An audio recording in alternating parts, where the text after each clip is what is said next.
Bonsoir, bienvenue. Nous voici dans le chapitre 7 de notre livre « La vérité sur les anges » de Ellen G. White. Les anges à l'époque patriarcale. C'est avec beaucoup de puissance mêlée à la tendresse que les anges ont eu à missionner auprès d'Abraham, le père de la foi. Mais lui, comme ses fils, ont su gravir avec succès les épreuves de la foi dans l'humilité et pour la gloire du Dieu de la promesse. Sans plus attendre, commençons notre lecture. Les anges à l'époque patriarcale. Abraham. Dieu a conféré un grand honneur à Abraham. Les anges du ciel marchaient et s'entretenaient avec lui comme un ami avec un ami. Le Seigneur a communiqué sa volonté à Abraham par l'intermédiaire des anges. Le Christ, lui, est apparu et lui a donné une connaissance précise des exigences de la loi morale et du grand salut qui serait accompli par lui-même. Après la naissance d'Ismaël, le Seigneur se manifesta de nouveau à Abraham et lui dit « J'établirai mon alliance entre moi et toi, et ta postérité après toi, en leur génération, pour une alliance éternelle. » De nouveau, le Seigneur répéta par son ange sa promesse de donner un fils à Sarah, et qu'elle serait mère de nombreuses nations. Lorsque les jugements allaient s'abattre sur Sodome, il ne s'en est pas caché, et il est devenu un intercesseur auprès de Dieu pour les pécheurs. Son entretien avec les anges présente également un bel exemple d'hospitalité. Par un midi d'été chaud, le patriarche était assis à la porte de sa tente, regardant le paysage tranquille, lorsqu'il vit au loin 3 voyageurs s'approcher. Avant d'atteindre sa tente, les étrangers s'arrêtèrent comme s'ils se consultaient sur leur parcours. Sans attendre qu'ils sollicitent leur faveur, Abraham se leva rapidement et, comme il semblait prendre une autre direction, il se hâta de les suivre et avec la plus grande courtoisie, il les pria de lui faire l'honneur de s'arrêter pour se rafraîchir. De ses propres mains, il apporta de l'eau pour qu'ils puissent laver de leurs pieds la poussière du voyage.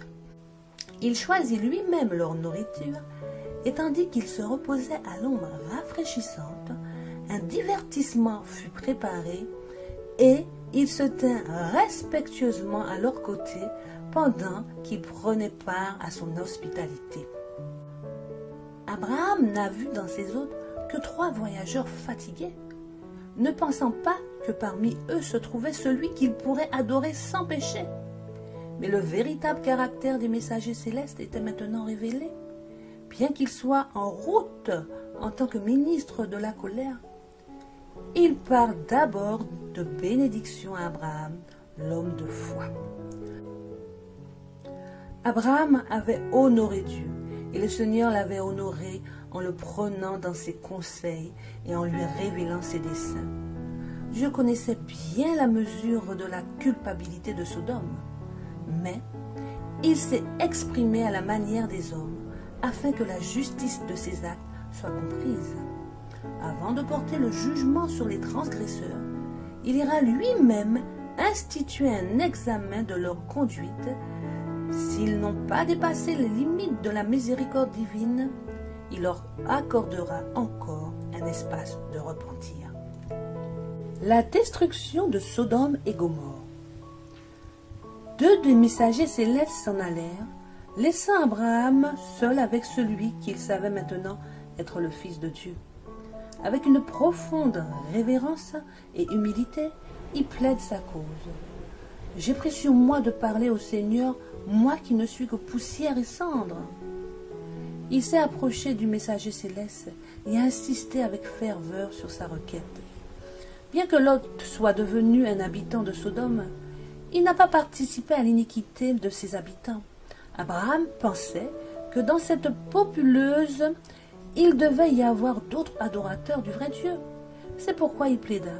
« Faire mourir le juste avec le méchant, loin de toi cette manière d'agir. Loin de toi, le juge de toute la terre ne doit-il pas faire ce qui est juste ?»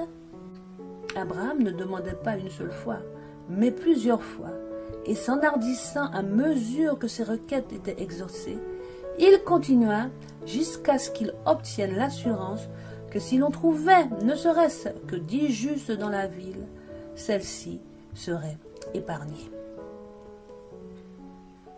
2 anges visitent Lot.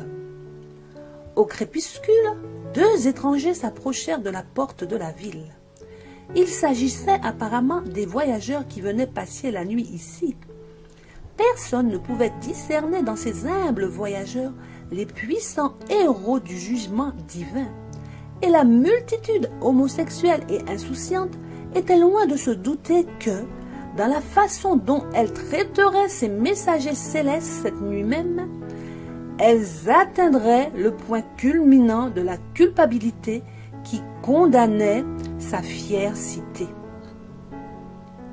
Mais un homme manifesta une attention bienveillante envers les étrangers et les invita chez lui.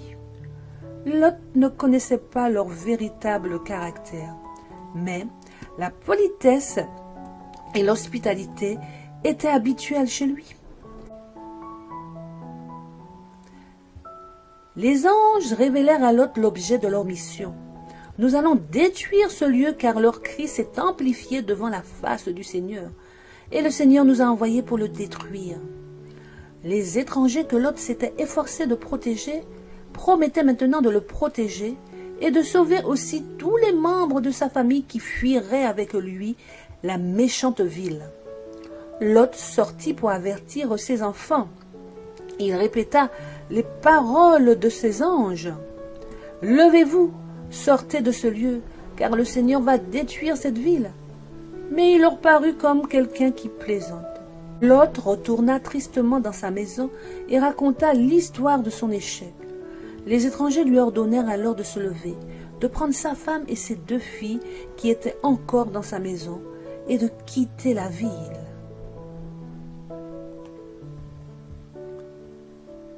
Stupéfait de chagrin, il s'attarda, répugnant de partir. Sans les anges de Dieu, ils auraient tous péri dans la ruine de Sodome. Les messagers célestes le prirent par la main, ainsi que sa femme et ses filles, et les conduisirent hors de la ville. Là, les anges les laissèrent et retournèrent à Sodome pour accomplir leur œuvre de destruction. Un autre, celui avec lequel Abraham avait plaidé, s'approcha de Lot. Le prince du ciel était à ses côtés, et pourtant il a plaidé pour sa propre vie, comme si Dieu, qui avait manifesté tant de soin et d'amour pour lui, ne voulait pas encore le préserver. Il aurait dû s'en remettre entièrement au messager divin, remettre sa volonté et sa vie entre les mains du Seigneur sans aucun doute ni aucune question. Mais comme tant d'autres, il s'est efforcé de planifier pour lui-même.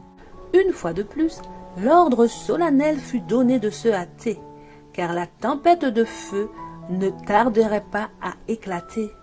Mais l'une des fugitifs, la femme de Lot, se risqua à jeter un regard en arrière sur la ville condamnée, et elle devint un monument du jugement de Dieu.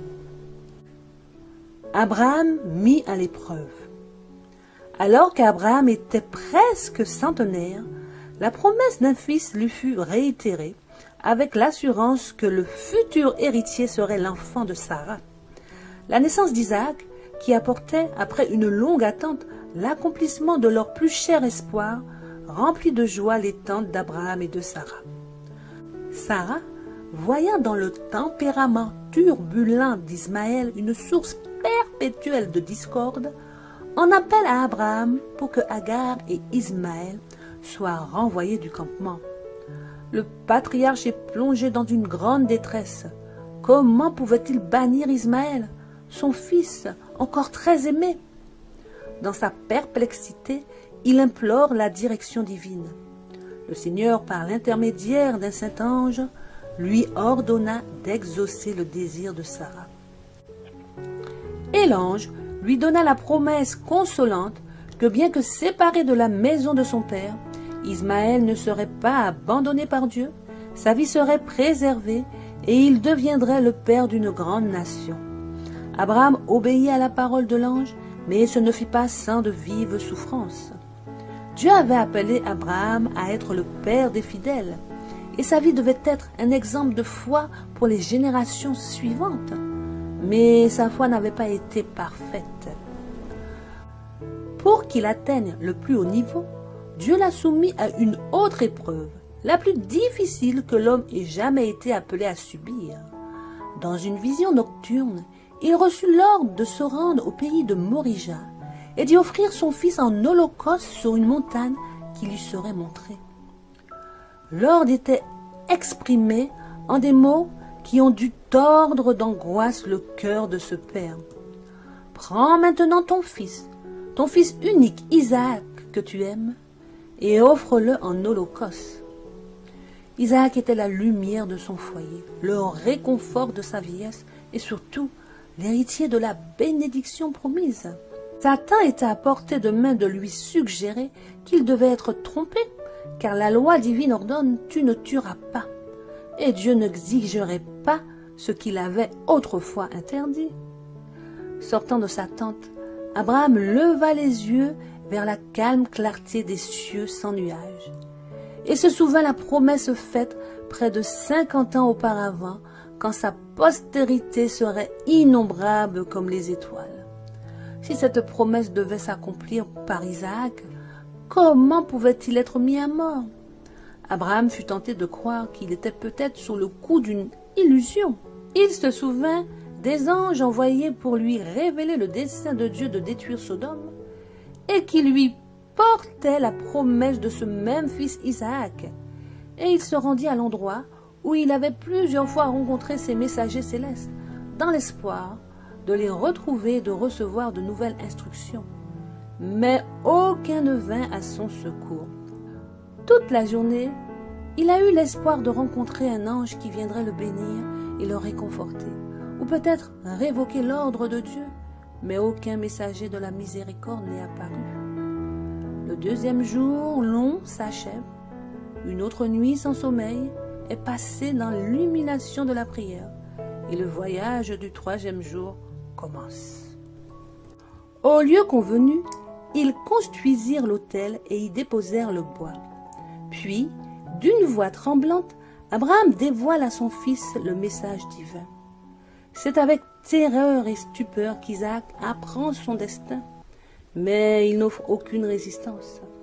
Il partagea l'appel à donner sa vie en offrande à Dieu.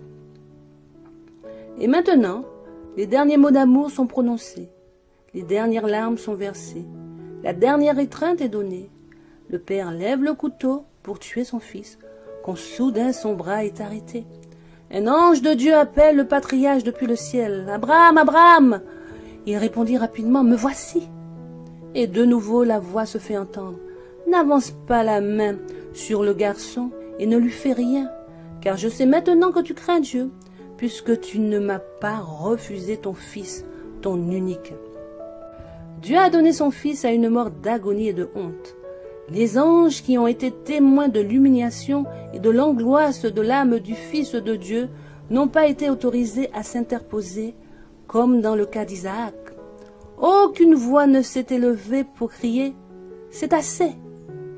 Pour sauver la race déchue, le roi de gloire a donné sa vie. Les êtres célestes ont été témoins de la scène alors que la foi d'Abraham et la soumission d'Isaac étaient testées.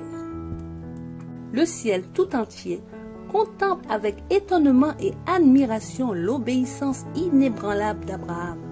Le ciel tout entier applaudit sa fidélité. Les accusations de Satan se sont révélées fausses. Il avait été difficile, même pour les anges, de saisir le mystère de la rédemption, de comprendre que le commandeur du ciel, Fils de Dieu, devait mourir pour un homme coupable. Lorsque l'ordre fut donné à Abraham d'offrir son fils, l'intérêt de tous les êtres célestes fut mobilisé. Avec un sérieux intense, ils ont suivi chaque étape de l'accomplissement de cet ordre.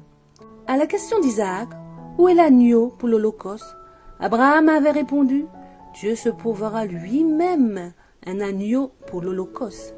Et lorsque la main du Père fut arrêtée au moment où il allait égorger son fils et que le bélier que Dieu avait fourni fut offert à la place d'Isaac, alors la lumière fut faite sur le mystère de la rédemption et même les anges comprirent plus clairement la merveilleuse disposition que Dieu avait prise pour le salut de l'homme. Jacob et Ésaü. Jacob et Ésaü, les fils jumeaux d'Isaac, présentent un contraste frappant tant dans leur caractère que dans leur vie. Cette différence avait été annoncée par l'ange de Dieu avant leur naissance, lorsqu'en réponse à la prière troublée de Rebecca, il déclara que 2 fils lui seraient donnés. Il lui ouvrit leur histoire future, que chacun deviendrait le chef d'une nation puissante, mais que l'un serait plus grand que l'autre et que le plus jeune aurait la prééminence. Isaac déclara clairement qu'Ésaü, en tant qu'aîné, était celui qui avait droit d'aînesse.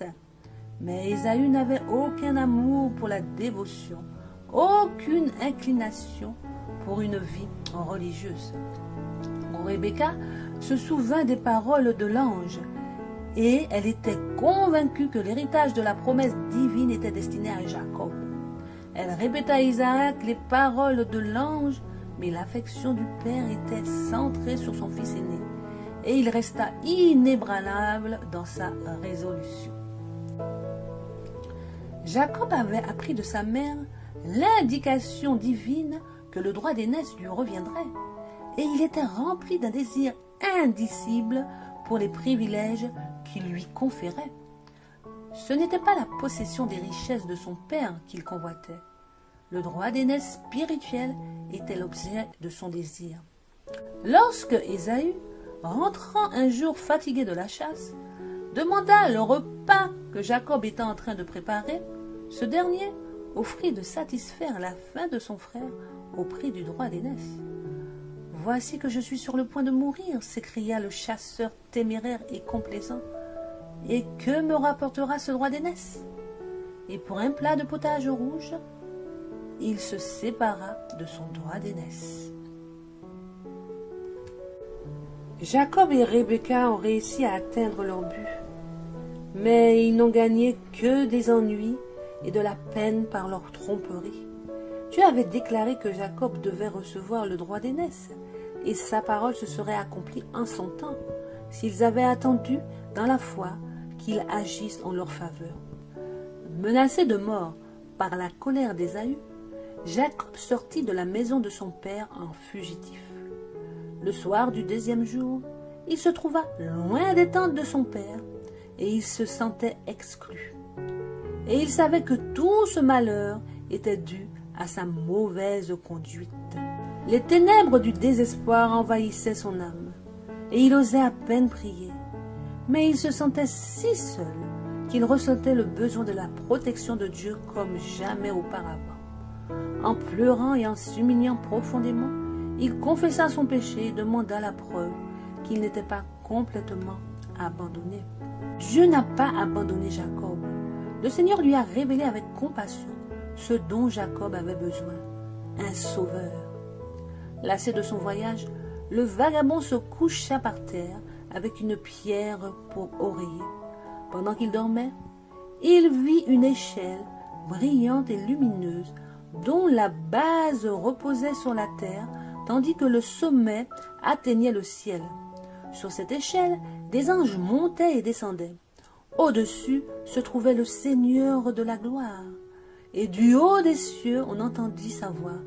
« Je suis le Seigneur Dieu d'Abraham, ton père, et le Dieu d'Isaac. » Dans cette vision, le plan de la rédemption avait été représenté à Jacob. L'échelle représente Jésus, le moyen de communication désigné. S'il n'avait pas, par ses propres mérites, comblé le fossé creusé par le péché, les anges gardiens n'auraient pu communier avec l'homme déchu.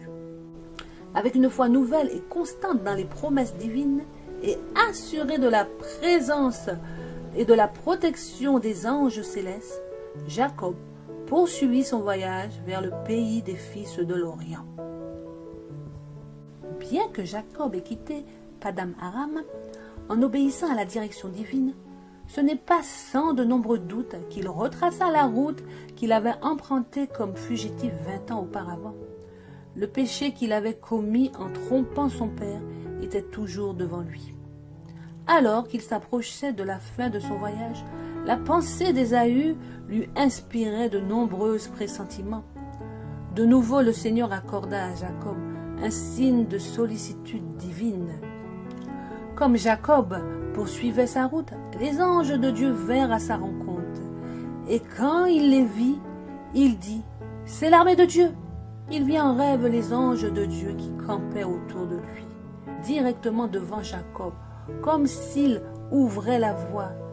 Il vit 2 armées d'anges célestes qui marchaient pour le guider et le garder. Et quand il les vit, il se mit à chanter des louanges et s'exclama, « C'est l'armée de Dieu !»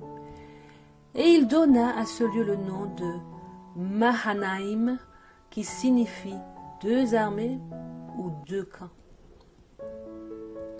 Pourtant, Jacob sentait qu'il avait quelque chose à faire pour assurer sa propre sécurité.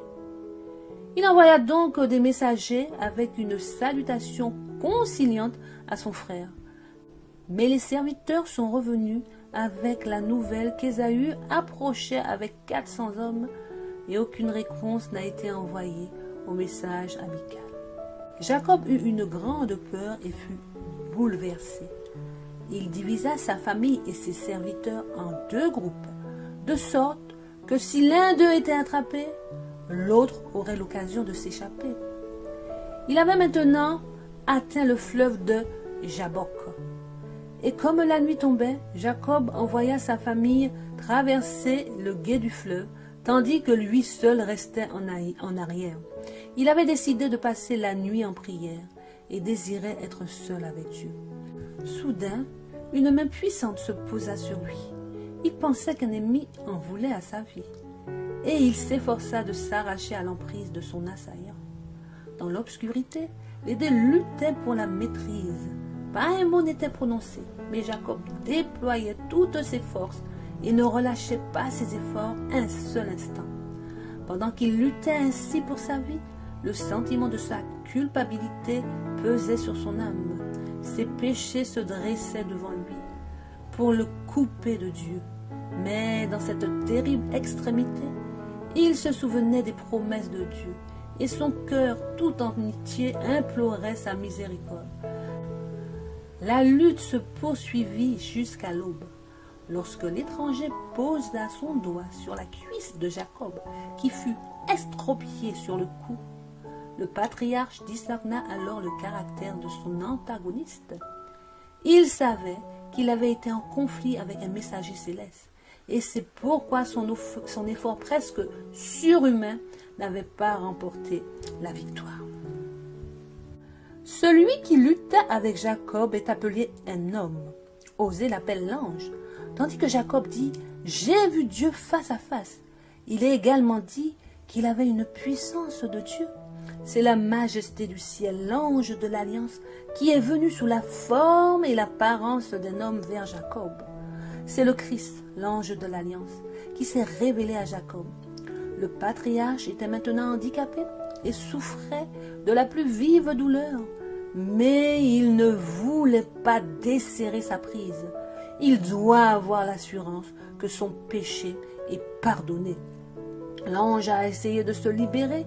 Il a insisté, « Laisse-moi partir, car le jour se lève. » Mais Jacob a répondu, « Je ne te laisserai pas partir, à moins que tu ne me bénisses. » Si cela avait été une confiance vantarde et présomptueuse, Jacob aurait été instantanément détruit. Mais la sienne était l'assurance de celui qui confesse sa propre indignité, mais qui fait confiance à la fidélité d'un Dieu qui garde l'alliance. Jacob eut le pouvoir sur l'ange, il l'a remporté.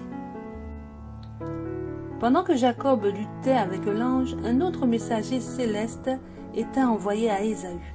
Dans un rêve, Ésaü vit son frère exilé depuis 20 ans de la maison de son père. Il fut témoin de son chagrin de trouver sa mère morte et le vit entouré des armées de Dieu. Ésaü raconta ce rêve à ses soldats et leur recommandant de ne pas faire de mal à Jacob, car le Dieu de son père était avec lui. L'expérience de Jacob au cours de cette nuit de lutte et d'angoisse représente l'épreuve par laquelle le peuple de Dieu doit passer juste avant la seconde venue du Christ. Amen. Ainsi s'achève notre chapitre 7 de notre livre. Je n'ai plus qu'à vous souhaiter une excellente nuit sous le regard de Dieu. Pensez à prier et réclamer vos anges, car nous en avons bien besoin. N'oubliez pas de liker et d'abonner. Soyez bénis et à très bientôt si Dieu veut.